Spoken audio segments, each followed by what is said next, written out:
Hello friends, मैं हूं Garima Verma. Welcome to my YouTube channel Garima learn X. Friends, आज की इस वीडियो के अंदर हम लोग बात करने वाले हैं स्टैंडर्ड डेविएशंस की। किसकी? स्टैंडर्ड डेविएशन यानी कि मानक विचलन। स्टैटिस्टिक्स में इसका सबसे ज्यादा यूज होता है। इस पर न्यूमेरिकल बहुत बनते हैं। इस पर न्यूमेरिकल सबसे ज्यादा बनते हैं और इस पे कुछ थ्योरेटिकल क्वेश्चंस भी आते हैं। तो इस वीडियो में यानी कि पार्ट 1 में हम लोग सिर्फ इसकी थ्योरेटिकल क्वेश्चंस पर ही डिस्कस करेंगे। इसकी नेक्स्ट वीडियो पर हम लोग पार्ट 2 में यानी कि उसमें न्यूमेरिकल हम लोग बात करने वाले हैं। तो इस न्यूमेरिकल वाली वीडियो का लिंक मैं आपको हमारे आई टैब पर भी दूंगी। साथ में आप मेरे एंड स्क्रीन पर जा सकते हैं और मेरे डिस्क्रिप्शन बॉक्स में भी आप उसका लिंक देख सकते हैं। तो वीडियो को स्टार्ट करने से पहले मैं आपको इसके कुछ क्वेश्चंस बता देती हूँ, किस टाइप से आपके क्वेश्चन इसमें बनते हैं। तो पहला क्वेश्चन आपका बनता है कि डिफाइन द स्टैंडर्ड डेविएशंस, है ना, यानी कि स्टैंडर्ड डेविएशन की परिभाषा बताओ और इसके यूजेस क्या है वो बताओ।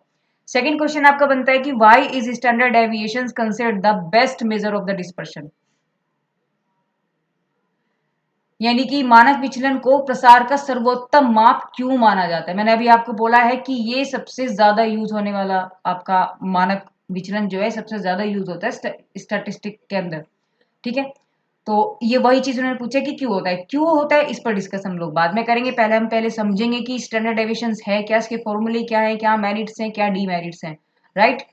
थर्ड क्वेश्चन आपसे कहता है कि स्टैंडर्ड डेविएशंस और मीन डेविएशंस के बीच में आपको अंतर बताना है। ठीक है। फोर्थ क्वेश्चन आपका what is the variance and how is it related to standard deviation, कि जो हमारा वेरिएंस होता है वो स्टैंडर्ड डेविएशन से किस तरीके से रिलेटेड है, संबंध बनाता है। ठीक है। क्वेश्चन नंबर 5 आपसे कह रहा है कि state the characteristics of the good major of dispersion, यानी कि अच्छी विशेषताएं जो है, अच्छे माप की जो विशेषताएं हैं प्रसार की, वो क्या है उसको बताना है। And how does standard deviations fulfil them, और मानक विचलन इन्हें किस तरीके से पूरा करता है। और क्वेश्चन नंबर 6 आपसे कह रहा है कि why is standard deviation preferred in statistics, that means कि इसको स्टैट्स के अंदर आंकड़ों में यानी मानक विचलन को प्राथमिकता सबसे ज्यादा क्यों दी जाती है ना। क्वेश्चन नंबर 7 क्या कह रहा है कि write down the formula of standard deviation for individual, discrete and continuous series का। यानी 3 सीरीज होती हैं, तीनों ही सीरीज के इन्होंने यहाँ पर सूत्र पूछ लिया आपसे। क्वेश्चन नंबर 8 आपसे क्या कह रहा है कि what is the difference between the absolute and relative measurement of the dispersion. इस क्वेश्चन की अगर हम बात करते हैं ना, तो ये वाला क्वेश्चन हम लोग मेजर ऑफ डिस्पर्शन की जो मैंने पार्ट 1 वीडियो बनाया हुआ है उसमें आपको ये कंप्लीट आप मैंने इस पर मतलब कंप्लीट इसी पर ही मैंने एक वीडियो बनाई हुई है कि मेजर ऑफ डिस्पर्शन कि क्या है, विचलन के माप क्या है, कहाँ से ये सब चीजें निकली हैं। तो उसका लिंक आपको ऊपर मिल जाएगा मेरे आई टैब पर, मेरे एंड स्क्रीन पर मिल जाएगा। इसकी पूरी आपको प्लेलिस्ट मिल जाएगी और मेरा जो डिस्क्रिप्शन है वहां पर भी इसका लिंक आपको मिल जाएगा।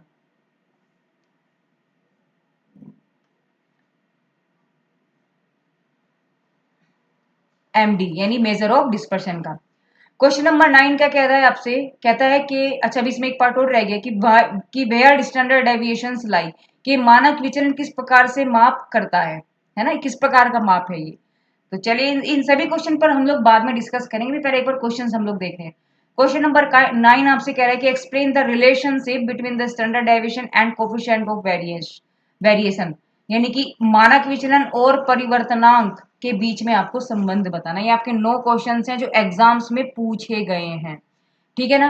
अब हम लोग स्टार्ट करेंगे इस वीडियो को इन क्वेश्चंस को लेकर के, स्टेप बाय स्टेप हम लोग चलेंगे। पहले डेफिनेशन, फिर मेरिट्स एंड डीमेरिट्स, है ना, इसकी यूजेस क्या होंगी, इसकी कैरेक्टरिस्टिक्स क्या है, एंड देन एक्स्ट्रा के जो क्वेश्चंस होंगे। तो चलिए स्टार्ट करते हैं आज की इस वीडियो को। सबसे पहले हम लोग बात करेंगे इसके इंट्रोडक्शन की। तो इंट्रोडक्शन जैसे है, क्या बोला है, देखो मैंने वीडियो इंग्लिश और हिंदी दोनों में बनाई है क्योंकि बच्चों की दोनों ही लैंग्वेजेस में रिक्वायरमेंट आती है। तो आप जिस भी लैंग्वेज के हो आप उसी को प्रिपेयर करें, आप उसी को यूज में अपनी लें, हिंदी या इंग्लिश। ठीक है, मेरा काम है आपको दोनों लैंग्वेजेस में बताना। तो इंट्रोडक्शन की अगर हम बात करते हैं तो in statistics dispersion refer to the extent to which value of the data set deviate from the central value. Central values क्या होती है, मीन, मीडियन एंड मॉड। ठीक है, यानी क्या कहा है कि सांख्यिकी में प्रसार का अर्थ क्या है कि आंकड़े अपने औसत से कितना विचलन दिखाते हैं, यानी वो कितना विचलित होते हैं, कहां से, मीन से या मीडियन से। Standard deviation is the most important and widely use major of dispersion, यानी मानक विचलन प्रसार का सबसे महत्वपूर्ण और व्यापक रूप से पर्याप्त होने वाला माप है। सबसे अच्छा माना जाता है स्टैंडर्ड डेविएशंस। अगर हम कैलकुलेशन की बात करें या अगर हमें क्वेश्चंस की एक एरर को अगर हम देखें तो सबसे कम एरर आपकी स्टैंडर्ड डेविएशंस में ही मिलती है। तो सबसे इसलिए क्या कहा है कि ये प्रसार का सबसे अच्छा माप है, यानी मेजर ऑफ डिस्पर्सन जो है ये सबसे बेस्ट है। अब बात करेंगे इसकी डेफिनेशन की। डेफिनेशन क्या कहता है? स्टैंडर्ड डेविएशन की परिभाषा क्या कहती है? देखिए, मानक विचलन जो है किसी भी वितरण में मानों के औसत से औसत फैलेपन का प्रसार का माप है। मतलब क्या कह रहा है कि जो आपका औसत से जो फैलाव है उनको ये मेजर करता है, तो उसको हम क्या कहेंगे? मानक विचलन कहेंगे। जैसे जैसे क्वेश्चंस करेंगे कुछ चीजें आपकी और क्लियर होती चली जाएगी। यह वेरिएंस का वर्गमूल होता है, वेरिएंस का वर्गमूल होता है। देखो इस बात को हम लोग फॉर्मूले में पढ़ेंगे, फॉर्मूले वाली लाइन लिखी है। थोड़ा इसको इंग्लिश में पढ़ते हैं कि standard deviations measure the average dispersion of the observation from the mean. ठीक है, it is the defined as the square root of variance. इसलिए असंगत मूल्यों के प्रति संवेदनशील होते हुए भी डेटा के फैलाव को ये सही रूप से दर्शा देता है। इससे पहले हम लोगों ने मीन डेविएशन पढ़ा है, तो मीन डेविएशन इतना सुपर नहीं है जितना कि आपका स्टैंडर्ड डेविएशन है। क्लियर है? तो ये वही चीज है। तो ये क्या कह रहा है कि providing A consistent unit based gadgets of the spread in the data set. बात समझ में आ गई? चलिए अब इसकी और अच्छे से अलग डेफिनेशन एक शॉर्ट वो में हम लोग देख सकते हैं कि स्टैंडर्ड डेविएशंस है क्या। अगर आप एग्जाम्स में थोड़ा और खुल के से लिखेंगे तो आपको मार्क्स अच्छे मिलेंगे, क्योंकि कई बार जो क्वेश्चन थ्योरेटिकल बेस पे है उसमें थ्योरी के अकॉर्डिंग ही आपको मार्क्स मिलते हैं ना। तो क्या कहता है आपसे कि standard deviation is the square root of the mean of squared deviations from the arithmetic mean. यानी मानक विचलन वो परास है, वो प्रसार है जो औसत से विचलनों के वर्गों के औसत का वर्गमूल होता है। ये लाइन आपको अभी फॉर्मूले में समझ में आएगी, अभी बात करेंगे आगे, है ना।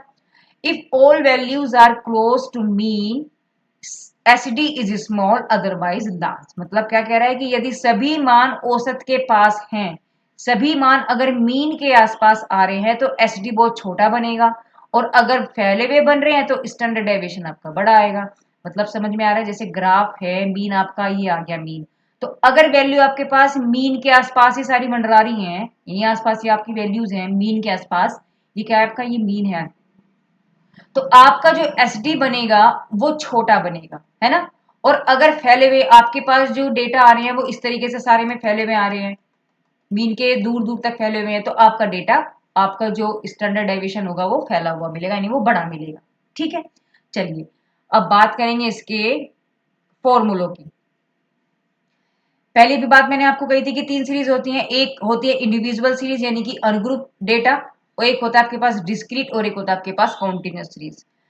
इंडिविजुअल सीरीज का मतलब होता है इसमें आपको फ्रीक्वेंसी गिवन नहीं होती, बाकी जो डिस्क्रीट है इसमें भी होती है फ्रीक्वेंसी, और जो कॉन्टिन्यूस है, जो कॉन्टिन्यूस सीरीज होती है इसमें भी आपको फ्रीक्वेंसी गिवन होती है। बात समझ में आ रही है? अब इन्होंने जो बात बोली थी उसको देखते हैं। स्टैंडर्ड डेविएशन का जो व्यक्तिगत श्रेणी का जो फॉर्मूला है, यानी इंडिविजुअल सीरीज का जो फॉर्मूला है वो क्या कहता है? देखो स्टैंडर्ड डेविएशन को हम एक तो सिग्मा से रिप्रेजेंट करते हैं, सिग्मा इसे हम कहते हैं ऐसे, ठीक है ना। अंडर रूट के अंदर सम्मेशन होता है एक्स आई माइनस के एक्स बार का होल स्क्वायर अपॉन एन। अब देखो यही बात इन्होंने यहां पर बोली है कि मानक विचलन जो है ना वो क्या है? औसत से विचलन विचलन है। तो ये औसत ही हो गया आपके पास मीन, मीन से विचलन हो गया क्योंकि माइनस कर रहे हैं हम मीन को। तो एवरी डाटा यानी प्रत्येक डाटा से आपका क्या क्या डिफरेंस आपका मिल रहा है, यानी वो विचलन है, जो डिफरेंस आ रहा है वो आपका विचलन है। तो उनके वर्गों का वर्गमूल है ना। वर्गों के सॉरी औसत का मतलब वर्ग स्क्वायर करके हमने पहले उसका औसत निकाला मीन, यानी औसत का मतलब एवरेज निकाला है, टोटल से मैंने इसको डिवाइड किया, डिवाइड करने के बाद कुछ वैल्यू आएगी उसका हम लोग क्या लेंगे? अंडर रूट लेंगे। बात समझ में आ रही है? चलिए अब देखते हैं इसमें एक्स आई क्या है आपके पास? ऑब्जर्वेशन है, जो डाटा आपके पास गिवन रहेगा। एक्स बार क्या है आपके पास? अर्थमेटिक मीन है। एन आपके पास टोटल नंबर ऑफ, आपके पास नंबर ऑफ ऑब्जर्वेशन है, ठीक है ना।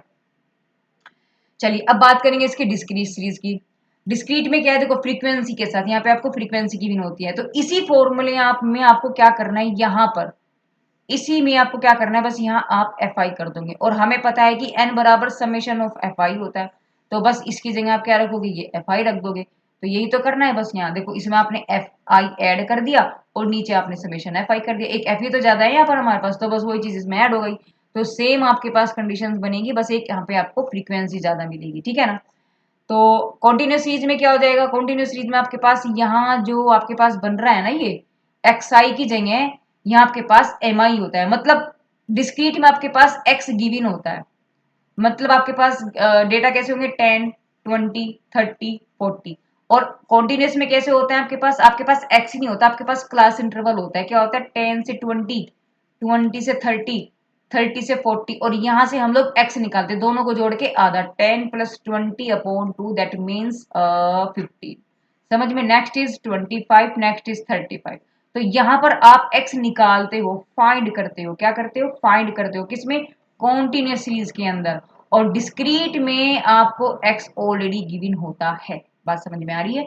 तो यहाँ सिर्फ वही फर्क है, यहाँ पर x आपके पास ऑलरेडी गिवन है, उनको रखेंगे, और यहाँ हमें mi निकालना पड़ेगा, यानी ये x मुझे निकालना पड़ेगा, उसमें से जो वैल्यू बनेगी वो यहाँ पर बनेगी, है ना।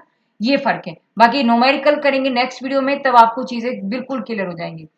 चलिए अब हम बात करेंगे इसके शॉर्टकट मेथड की। जब आपको फ्रीक्वेंसी गिवन है, कई बार डेटा हमारे पास बहुत बड़ा बड़ा आ जाता है, मतलब क्या है कि फ्रीक्वेंसी हमें दे दी 250, 356, 336 आगे चलो, इतनी बड़ी बड़ी डेटा आपको दे दी, तो आपको कैलकुलेशन करने में बहुत ज्यादा डिफिकल्ट होगा। तो कैलकुलेशन इजी हो जाए, छोटी हो जाए, तो हम लोग क्या करने वाले हैं, हम लोग उसमें शॉर्टकट मेथड का इस्तेमाल करते हैं। और जैसे मीन में आपने पढ़ा है स्टेप डेविएशन, उसी का हम लोग इसको यहाँ पर स्टेप डेविएशन कहते हैं। तो जैसे अभी आपके पास फॉर्मूला क्या था, आपके पास फॉर्मूला है ये वाला भी, थोड़ा सा मैं इसको यहाँ से साफ कर देती हूँ जिससे आपको दिखने में इजी रहे। तो जैसे आपको फॉर्मूला दिखाई दे रहा है कि ये जो है f i m i minus के एक्स बार का whole square upon summation of f i है, तो आपको क्या करना है, यहाँ पर आपको क्या करना है, आप एफ के साथ डी को आप ऐड करोगे, बस आपको यहाँ पर डी निकालना पड़ेगा, पहले आप यहाँ पर डी निकाल दो, आप यहाँ पर डी निकाल दो। डी का मतलब क्या है, एम आई माइनस के ए अपॉन एच, जैसे वहां स्टेप डिवीजन मीन में हम लोग करते थे, और एम क्या है आपके पास, यहाँ पर एक्स आई बन जाएगा। तो यहाँ पे क्या हो जाएगा आपके पास, यानी कि जैसे आपके पास कोई भी डेटा, सपोज करो आपके पास मैंने एक्स दे दिया है, एक एग्जाम्पल छोटा सा समझ लेते हैं ना, जिससे आपको वैल्यू कैसे रखनी है वो चीज आपको समझ आ जाएगी। सपोज करो मेरे पास कोई भी डेटा है, क्लास इंटरवल मुझे दे दिया 0 to 10, 10 to 20, 20 to 30, बस इतना ही लेते हैं।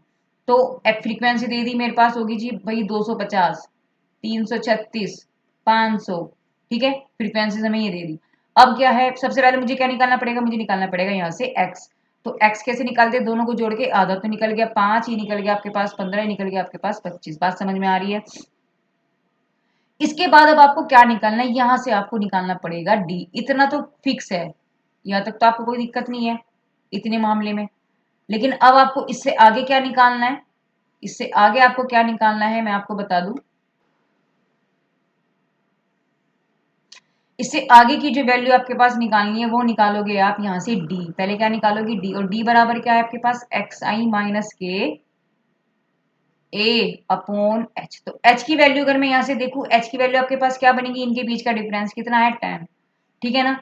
a क्या होगा, कोई भी एज्यूम मीन कर लेंगे x में से, ये x है आपके पास, तो x में से आप कोई सा भी मीन ले लो, तो मीन मैंने सीधा यहाँ पर 15 ले लिया, है ना, तो ये 15 हो गया यहाँ से, और एक्स आई आपके पास ये है ही। तो आप यहाँ से डी निकालोगे, यानी कि 5 में से 15 घटाओगे, क्या वैल्यू बन जाएगी आपके पास, ये बन जाएगी 10। तो पहली आ गई 10, दूसरी कितनी आ जाएगी आपके पास 0, और तीसरी आ गई आपके पास, ये बचेगा माइनस के, ये बचेगा प्लस के 10। बात समझ में आ रही है। तो अब ये आपके पास जो डी निकल के आया है, आपको क्या करना है, इस डी का आप स्क्वायर निकालोगे, है ना। समझ में आ रहा है, देखो मैं आपको एक बार यहाँ लिख के बता दूं कि सी आई आपको गिवन था, है ना, फ्रीक्वेंसी आपको गिवन थी, आपने एक्स निकाल लिया, ठीक है, आपने एक्स निकाला। अब आपने निकाला डी इस फॉर्मूले में से, एक्स आई माइनस के ए अपॉन एस से डी निकल गया, डी ये निकाला ना मैंने। अब क्या करना है, डी स्क्वायर निकालना है। फिर उसके बाद हमें क्या निकालना पड़ेगा, एक बार तो आप इसमें एफ की मल्टीप्लाई करेंगे, है ना, देखो ना आप यहाँ पर एफ डी स्क्वायर के साथ में एफ की मल्टीप्लाई हो रही है, तो आपके पास निकल गया एफ डी स्क्वायर। एक क्या निकालोगे आप, एफ डी, यानी कि एफ में डी की मल्टीप्लाई नहीं, इस एफ की सिर्फ डी में भी मल्टीप्लाई होगी। तो ये सारे, ये आपके पास टेबल कंप्लीट होगी। ये टेबल से मुझे क्या क्या निकालना है, एक तो बस मुझे इसकी जरूरत पड़ेगी और मुझे इसकी जरूरत पड़ेगी, और नीचे समेशन एफ है तो एफ की इसकी जरूरत पड़ेगी, और कुछ नहीं पड़ेगा। सारी वैल्यू उठा करके यहाँ रखोगे, कैलकुलेशन आ जाएगा बस। ये आपका यहाँ पर मेथड होगा। बाकी न्यूमेरिकल हम लोग करेंगे नेक्स्ट वीडियो में। अब हम लोग बात करने वाले हैं इसके यूजेस की, इसके यूजेस क्या है। पहला पॉइंट पढ़ते हैं कि आंकड़ों के प्रसार को सही रूप से मापने के लिए इसका यूज होता है, यानी कि to measure the true spread and dispersion of the data, है ना। डाटा जो है आपके पास, उसको सही रूप से फैलाने को, सही रूप से मापने के लिए सबसे ज्यादा इसका यूज होता है, प्रसार को। दूसरा पॉइंट क्या कहते हैं कि दो या दो से अधिक जब आपके पास डिस्ट्रीब्यूशन होते हैं, वितरण होते हैं, उनकी स्थिरता, उनकी स्टेबिलिटी की तुलना करने के लिए हम लोग स्टैंडर्ड डेविएशन का इस्तेमाल करते हैं, यानी कि टू कंपेयर द स्टेबिलिटी और consistency of the two and more distribution. ठीक बात। थर्ड पॉइंट इज परिवर्तनांक, यानी कोफिशिएंट ऑफ वेरिएशन, यानी कि सीवी निकालने के लिए जो कृषि में, अर्थशास्त्र में या सांख्यिकी में सबसे ज्यादा उपयोग होता है, तो वहां हमें कोफिशिएंट की सबसे ज्यादा जरूरत होती है, तो वहां ये इसका यूज होता है, यानी कि to calculate the coefficient of variations widely use in the agriculture, economics and the statistics. Clear है बात। फोर्थ पॉइंट आपसे क्या कह रहा है कि प्रायिकता, यानी प्रोबेबिलिटी एंड द सामान्य वितरण, यानी कि नॉर्मल डिस्ट्रीब्यूशन की गणनाओं में इसका यूज होता है, यानी to probability theory and the normal distribution analysis. Last point is research, कृषि उपज यानी कि क्रॉप यील्ड, और प्रयोगात्मक डेटा के विश्लेषण में, यानी कि in researches, crop yield studies and the experimental data analysis. ठीक है, इसमें समझाने वाली ऐसी कोई बात नहीं है। आपके ये मोस्टली क्वेश्चन आते हैं, शॉर्ट में भी आ सकते हैं, वेरी शॉर्ट में तो आपके पास ही नहीं है, लेकिन शॉर्ट में क्वेश्चन आपके बिल्कुल बनते हैं। ठीक है ना, वेरी शॉर्ट में इनमें से कोई भी क्वेश्चन बन जाएगा, इनमें से कोई बन सकता है। जैसे ये रिसर्च के लिए सबसे ज्यादा कृषि उपयोग में सबसे यूज होने वाला सबसे बेस्ट जो प्रसार है वो कौन सा है, तो आप क्या कहेंगे, एसडी है ना, स्टैंडर्ड डेविएशन है। तो इस टाइप के आपके क्वेश्चन बन जाएंगे। तो अगर आपके ये पॉइंट्स आपको याद है ना, तो आप एक एक नंबर के क्वेश्चन भी बहुत इजीली कर पाएंगे, है ना। तो चलिए अब नेक्स्ट आगे चलते हैं। देखो वीडियो बहुत लंबा हो सकता है, आप उसकी परवाह ना करें, वीडियो के लास्ट तक आप बने रहें। अब बात करेंगे इसकी मेरिट एंड डिमेरिट्स की। तो पहले बात करेंगे इसकी मेरिट्स की। मेरिट्स में क्या कह रहा है कि मोस्ट साइंटिफिक, यानी कि सबसे ज्यादा वैज्ञानिक है, यानी it is based on all observation and is mathematically precious, यानी सभी आंकड़ों पर आधारित होता है और गणितीय रूप से सटीक भी होता है। Second point is unique consistency, यानी इकाई में समानता, यानी it is the express in the same unit as the data, यानी किलोमीटर, है ना, सेंटीमीटर, जो भी आपके ग्राम, ऐसा बन जाएगा। यानी ये आंकड़ों की मूल इकाई में ही व्यक्त होता है, मतलब जैसे जो भी जिस इकाई में, जो जिस यूनिट में आपके पास क्वेश्चन आएगा, तो आप स्टैंडर्ड डेविएशन को कैसे लिखोगे। जैसे आपके पास कोई क्वेश्चन कृषि से रिलेटेड ही आ गया कि भैया किसान ने इतने खेत में इतने बीज बोए थे, तो उसकी फ्रीक्वेंसी फला फला इतना है, तो आप जब आंसर उसका निकालोगे, आपके पास स्टैंडर्ड डेविएशन आ गया, सपोज करो आंसर किसी भी चीज का आपके पास आ गया 15, तो आप यहाँ क्या लिखोगे, अगर वो किलोग्राम में क्वेश्चन है तो आप यहाँ लिखोगे इतने किलोग्राम, है ना। तो अगर वो आ रहा है आपके पास सेंटीमीटर में, तो आप लिखोगे सेंटीमीटर। स्टैंडर्ड डेविएशन का आंसर क्या है, 15 सेंटीमीटर, मतलब इस लाइन का वो मतलब है ना। चलिए नेक्स्ट पॉइंट आपसे क्या कहता है, स्टेबल मेजर, यानी कि स्थिर माप, less less affected by the sampling fluctuations compare to other measure, यानी अन्य मापों की तुलना में इसमें जो कम प्रभावित होता है, मतलब एरर इसमें कम आती है, कम प्रभावित होती है, इससे जो सैंपलिंग आपके परिवर्तन है ना, ज्यादा चेंजेस इसमें नहीं आते। फोर्थ पॉइंट क्या कहते हैं कि फाउंडेशन और variation, foundation for variation and CV, यानी कि कोफिशिएंट ऑफ वेरिएंस, यानी क्या कह रहा है, वेरिएंस और सीवी में संबंध की बात कह रहा है। It is a directly related to variance और कोफिशिएंट ऑफ वेरिएंस, यानी कि ये डायरेक्ट वेरिएंस से भी जुड़ा हुआ है और परिवर्तनांक से भी सीधा का सीधा जुड़ता है, क्योंकि फॉर्मूला कहता है उसमें आपका। पॉइंट 5 क्या कहता है कि उन्नत सांख्यिकी में ये उपयोगी है, यानी प्रायिकता, सहसंबंध, प्रतिगमन और परिकल्पना परीक्षण में इसका व्यापक प्रयोग है। ठीक है, यानी uses in advance statistics, extensively use in probability, correlation, regression and hypothesis testing, सब जगह इसका यूज होता है। जब आप कोरिलेशन निकालेंगे वहां पर भी यूज होगा, रिग्रेशन में भी यूज होगा, और जब आप जैसे आप प्रैक्टिकल भी करते हो तो वहां पर आपकी हाइपोथेसिस आपको कई बार कंसिडर करना पड़ता है ना, प्रोबेबिलिटी में। तो सब जगह आप कहीं ना कहीं देखते हो तो आपको वहां पे कहीं ना कहीं इसका यूजेस आपको मिल ही जाता है। अब ये तो थी इसकी मेरिट्स, अब बात करेंगे इसकी हम लोग डीमेरिट्स की। तो पहला पॉइंट क्या कहता है कि डिफिकल्ट टू कैलकुलेट। भाई कैलकुलेशन में थोड़ा सा कई बार विचलित हो जाता है, क्योंकि विचलनों का हमें वर्ग लेना पड़ता है ना, तो बड़े आंकड़ों के लिए काफी कठिन हो जाता है। Requires squaring deviations not easy for the large data without the calculator and computer, right. Second क्या कहता है, affected by the extreme value. Extreme value मतलब बहुत हाई और बहुत लो, यानी very high and very low. तो आउटलेयर्स जो होते हैं can be the significantly increase standard deviation, यानी कि असंगत मानों से प्रभावित होता है, यानी कि जो बहुत छोटे या बड़े मान होते हैं उनसे काफी बढ़ जाता है। अच्छा, थर्ड क्या है, नॉट इजी टू अंडरस्टैंड, यानी concept is a bit technical for beginners. जो शुरुआती विद्यार्थी होते हैं ना उन्हें थोड़ा सा ये प्रॉब्लम में देता है, समझना थोड़ा कठिन होता है। पता है, जब मैं भी बीएससी कर रही थी, और मैं बीएससी स्टैटिस्टिक्स से हूँ, मेरा जो बीएससी हुआ है वो पीएसएम से हुआ है। मैं उन्हें बोले तो फिजिक्स और स्टैटिस्टिक्स और आपका हो गया मैथ्स। तो स्टैटिस्टिक्स मैंने बुक जो है पहली बार जिंदगी में देखी थी, तो जब मैंने वहां पर इन सब चीजों को पढ़ा था ना, तो मैं भी कंफ्यूज होती थी। Standard deviation, mean deviation, variance, क्या होता है स्टैंडर्ड डेविएशन का ही आप वेरिएंस क्या होता है, आप स्टैंडर्ड डेविएशन का ही अंडर रूट ले लो तो आपका वेरिएंस निकल जाता है। ये बात मुझे बीएससी के लास्ट में जाके पता लगी थी। तो ये एक एग्जांपल मैं आपको बता रही हूँ। तो ये बात वो उसने बोली है, सही बात बोली है, कि शुरुआती विद्यार्थियों को समझने में थोड़ा सा दिक्कत आती है। चलिए खैर, लास्ट पॉइंट क्या कह रहा था, less practical for sample data, यानी in small and the simple series range और मीन डेविएशंस में be the easier to use, यानी सरल आंकड़ों में ये अनुपयुक्त, यानी छोटे और असाधारण आंकड़ों के प्रास यानी रेंज के लिए या औसत विचलन अधिक सरल इसमें होते हैं। बात समझ में आई? चलिए अब हम लोग बात किसकी कर रहे थे, इसकी मेरिट्स एंड डिमेरिट्स हमारी हो गई है। अब बात करेंगे इसके क्वेश्चन नंबर 3 की।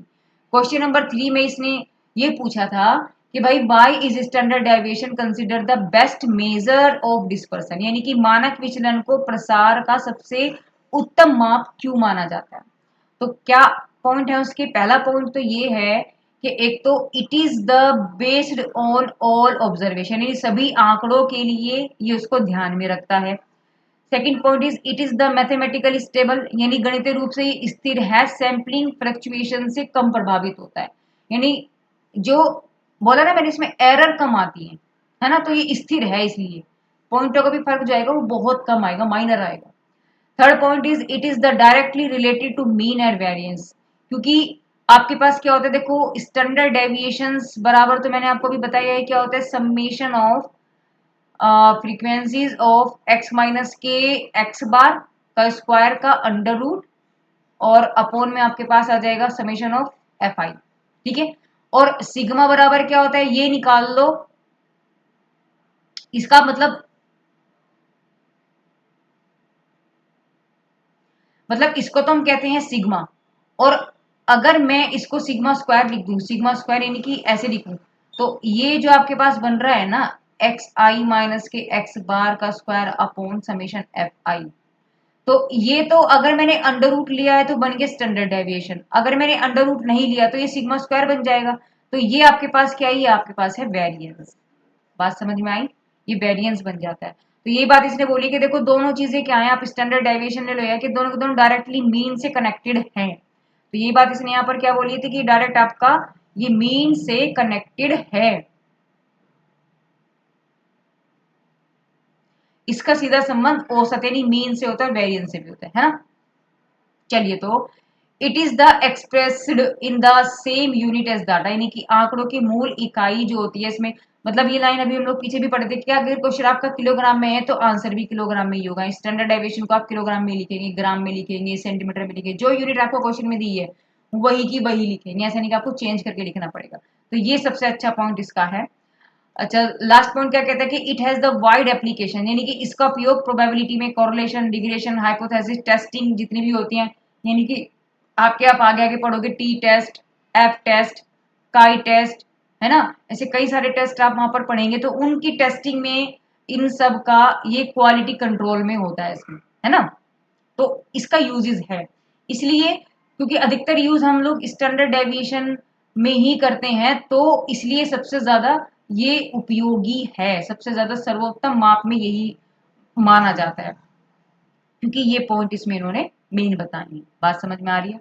तो इस तरीके से हम लोग कह सकते हैं कि जो स्टैंडर्ड डेविएशन है is the considered the most reliable and the scientific measure of the dispersion. इन इसी कारण से मानक विचलन को प्रसार का सबसे विश्वसनीय और वैज्ञानिक माप माना जाता है। तो क्वेश्चन नंबर 3 भी आपका कंप्लीट हो गया। ठीक है, क्वेश्चन नंबर 4 में इन्होंने तुलना कही थी आपसे कि मीन डेविएशन और स्टैंडर्ड डेविएशन है ना। तो एक बार हम लोग देखते हैं कि क्वेश्चन नंबर 4 में इन्होंने क्या पूछा था आपसे। क्वेश्चन नंबर 4 में इसने पूछा था कहाँ गया, ये रहा, देखो औसत मानक विचलन और औसत विचलन में इन्होंने अंतर पूछा है। ठीक है, लेकिन हम लोग क्या करेंगे, हम लोग सम में दे देंगे।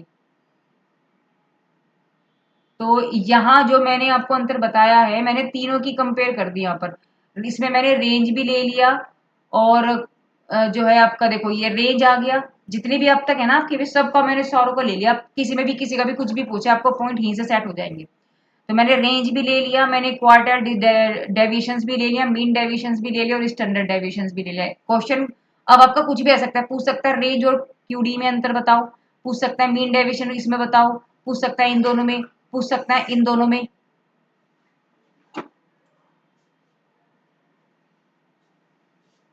है ना। तो मैंने क्या हुआ, मैंने इस एक ही टेबल में मैंने सब कुछ आपको साथ दे दिया।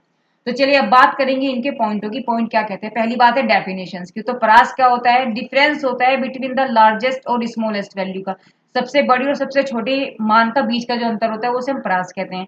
चतुर्थक विचलन क्या होता है, क्वार्टर डेविएशन क्या होता है, हाफ होता है डिफरेंस बिटवीन द Q3 और Q1 का, क्योंकि फॉर्मूला क्या होता है, फॉर्मूला क्या होता है आपके पास, फॉर्मूला होता है Q3 माइनस के Q1/2, है ना। तो ये होता है रेंज बराबर क्या होता है, एल माइनस के सॉरी स्मॉलेस्ट होता है ना, तो आप यहाँ पे लिखोगे लार्ज माइनस के स्मॉलेस्ट, ये रेंज का फॉर्मूला होता है। मीन डेविएशन क्या होता है, एवरेज होता है ऑफ द एब्सोल्यूट डेविएशंस का from the mean and median. ठीक है, अब इसमें तीन कई कई फॉर्मूले बन जाते हैं इनमें ना आपकी, क्योंकि तीन सीरीज होती हैं आपकी, तीन सीरीज हैं, इंडिविजुअल सीरीज है और आपकी डिस्क्रीट सीरीज है और आपकी कॉन्टिन्यूस सीरीज है। तीनों के लिए फॉर्मूले आपके अलग अलग बनते हैं, तो उसको मैं यहाँ तो नहीं लिख सकती, आप लोग इन तीनों पर मैंने अलग अलग जो है वीडियो बनाई हुई है। रेंज की आप देखें तो रेंज की वीडियो अलग है, ये अलग वीडियो में मिलेगा, और आपका जो ये है क्वार्टर डेविएशन ये अलग वीडियो में मिलेगा, ये अलग है और ये अलग है। तो सबकी वीडियोस आपको मेरे लिंक में आपको मेरे डिस्क्रिप्शन बॉक्स में मिल जाएंगे, इन सभी का लिंक आपको मेरे डिस्क्रिप्शन बॉक्स में मिल जाएगा। चलिए फिलहाल हम लोग बात कर रहे थे इनके डेफिनेशंस की। तो एवरेज ऑफ द एब्सोल्यूट जो है डेविएशंस हुआ फ्रॉम द मीन, है ना, यानी औसत माध्यिका से विचलनों का ये औसत होता है। और स्टैंडर्ड डेविएशन हम लोग पढ़ी चुके, औसत से विचलनों के वर्गों के औसत का वर्गमूल होता है ना, स्क्वायर रूट होता है ऑफ मीन का, of square deviation from the mean. आपका जो नेक्स्ट पॉइंट है वो क्या कहता है कि इसका नेक्स्ट पॉइंट है कि इनका यूजेस क्या है। तो इसका यूज केवल हम लोग एक्सट्रीम वैल्यू के लिए यूज करते हैं और इसका 50% मिडल वैल्यू निकालने के लिए यूज कर लेते हैं, जिससे कोई भी डेटा अगर है तो हम लोग क्वार्टर निकाल लेंगे तो क्या होगा, एक भी हमारा निकल गया तो इधर के डेटा ले लो, इधर के डेटा ले लो, आप Q1 Q2 Q3 ऐसे निकाल लो, है ना। नेक्स्ट पॉइंट, अच्छा मीन डेविएशन क्या है कि uses all values without the absolute deviation, यानी कि सभी आंकड़े पर केवल परिमाण में ही मिलते हैं। ये इन्होंने यूज बोला है कि सभी का सभी आंकड़ों का यहाँ पर परिमाण में ही यूज होता है, केवल और केवल। परिमाण का मतलब क्या हुआ कि मॉडुलस में ही यूज होता है। परिमाण किसे कहते हैं, मॉडुलस को कहते हैं कि इसी में ही इसका यूज होता है, इसके बिना आप इसे निकाल ही नहीं सकते, मीन डेविएशन को आप इसके बिना निकाल नहीं सकते, जो मॉडुलस लगे हुए होते हैं, है ना, उसके बिना आप इसे मीन डेविएशन को निकाल नहीं सकते। स्टैंडर्ड डेविएशन में क्या है, यहाँ पर स्क्वायर हो गया, तो ये क्या है सभी आंकड़ों का हमें यहाँ पर वर्ग निकालना पड़ेगा, तो वर्ग सहित वर्ग विचलन यहाँ पर होता है ना। थर्ड आपका जो थर्ड पॉइंट है क्या है, सिंप्लिसिटी यानी कि सरलता, ये बहुत इजी है, इसमें तो कुछ है ही नहीं, ये भी बहुत इजी है और ये थोड़ा सा मॉडरेबल है, थोड़ा बीच का है, और ये सबसे ज्यादा कठिन पड़ जाता है क्योंकि उसमें स्क्वायर लेना है, फिर उसको डिवाइड करेंगे, फिर उसका अंडर रूट हम लोग लेंगे, है ना। तो ये थोड़ा सा उसमें फर्क पड़ जाता है।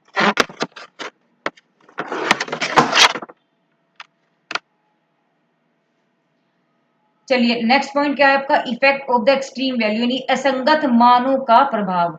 हाईली अफेक्टेड यानी कि सबसे ज्यादा प्रभाव इन पे पड़ता है, इसमें थोड़ा कम पड़ता है, इस पे ये भी प्रभाव होता है और इसमें तो सबसे ज्यादा प्रभाव पड़ता है। यानी रेंज में हाईली है और स्टैंडर्ड डेविएशन में हाईली है। ठीक है बात, थोड़ा सा अच्छा हम इसको ना साफ कर चलिए। अब हम लोग बात करने वाले हैं इसकी यूनिट की यानी इकाई की। तो सेम एज डेटा यानी डेटा में जैसी होगी ये इसकी इकाई वैसी होगी, क्वार्टाइल में भी सेम ऐसा ही होगा, इसमें भी सेम वैसा ही होगा और इसमें भी सेम वैसा ही होगा। ठीक है, तो इसमें कोई फर्क नजर इसमें नहीं आया। नेक्स्ट पॉइंट है आपका स्टेबिलिटी यानी इसकी उपयुक्तता। तो for rough and quick ideas है यानी कि सिर्फ अनुमान के लिए ये लिया जाता है। और ये क्या है, स्क्यू डेटा यानी कि जितने भी टेढ़े मेढ़े आपके पास डेटा होंगे स्क्यू डाटा में इसका सबसे ज्यादा यूज होता है क्वार्टाइल का। और इसमें मॉडरेबल एक्यूरेसी नहीं मध्यम शुद्धता है, मतलब क्या है कि इसमें एरर इससे तो कम आएगी। फिर यहाँ पर इसने क्या बोला है कि इसमें मॉडरेबल एक्यूरेसी है, मतलब थोड़ी सी शुद्धता इसमें बीच की रहेगी। और इसमें तो मैंने आपको बोला ना,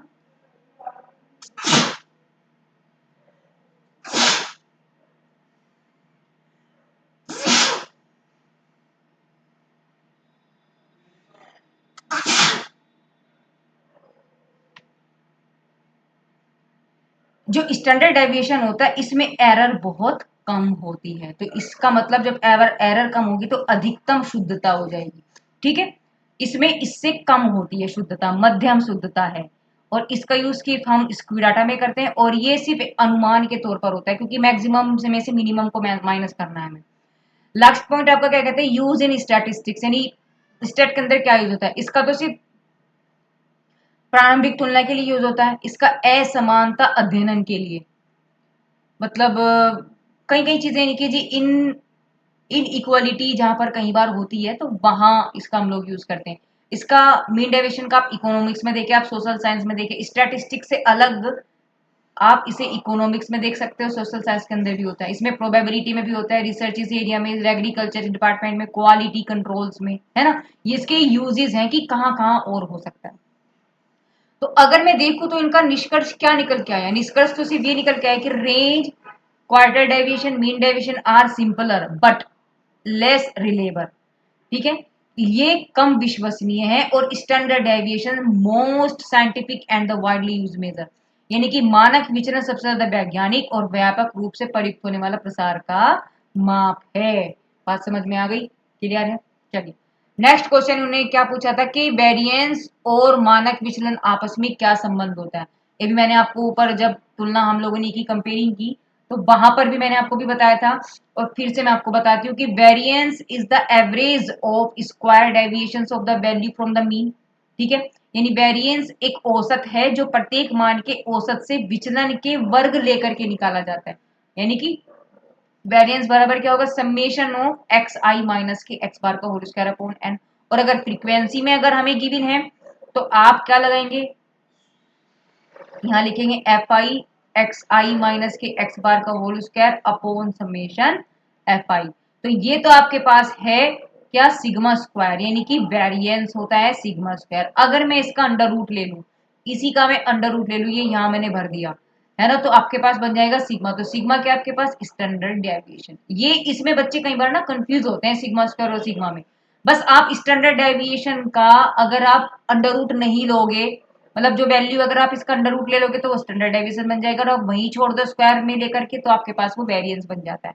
तो variance tells us how much the data value are the spread around the mean, यानी कि मीन के चारों ओर ये कितना फैला हुआ है कोई भी जो डेटा है, ये वेरिएंस हमें वो बताता है।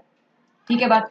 चलिए फ्रेंड्स, इस वीडियो में हम लोग सिर्फ यहीं तक डिस्कस करेंगे, इससे नेक्स्ट वीडियो में हम लोग बात करने वाले हैं इससे आगे के जो क्वेश्चंस हैं, है ना, यानी कि रिलेशन से हम लोग स्टार्ट करेंगे इसके पार्ट 2 में। पार्ट 2 में इसका लिंक मैं आपको ऊपर यहीं अभी आई टैब पर दे रही हूँ। ठीक है, तो आप यहीं पर जाएं और उसको आप अभी पढ़ें। साथ में इसके आप मेरे डिस्क्रिप्शन बॉक्स में जा सकते हैं और इससे मिलने के लिए इसका लिंक आपको मिल जाएगा मेरे एंड स्क्रीन पर भी। तो आपको तीनों जगह इसी वीडियो का आपको वहां पर लिंक मिल जाएगा। ठीक है, तो thank you for watching my videos.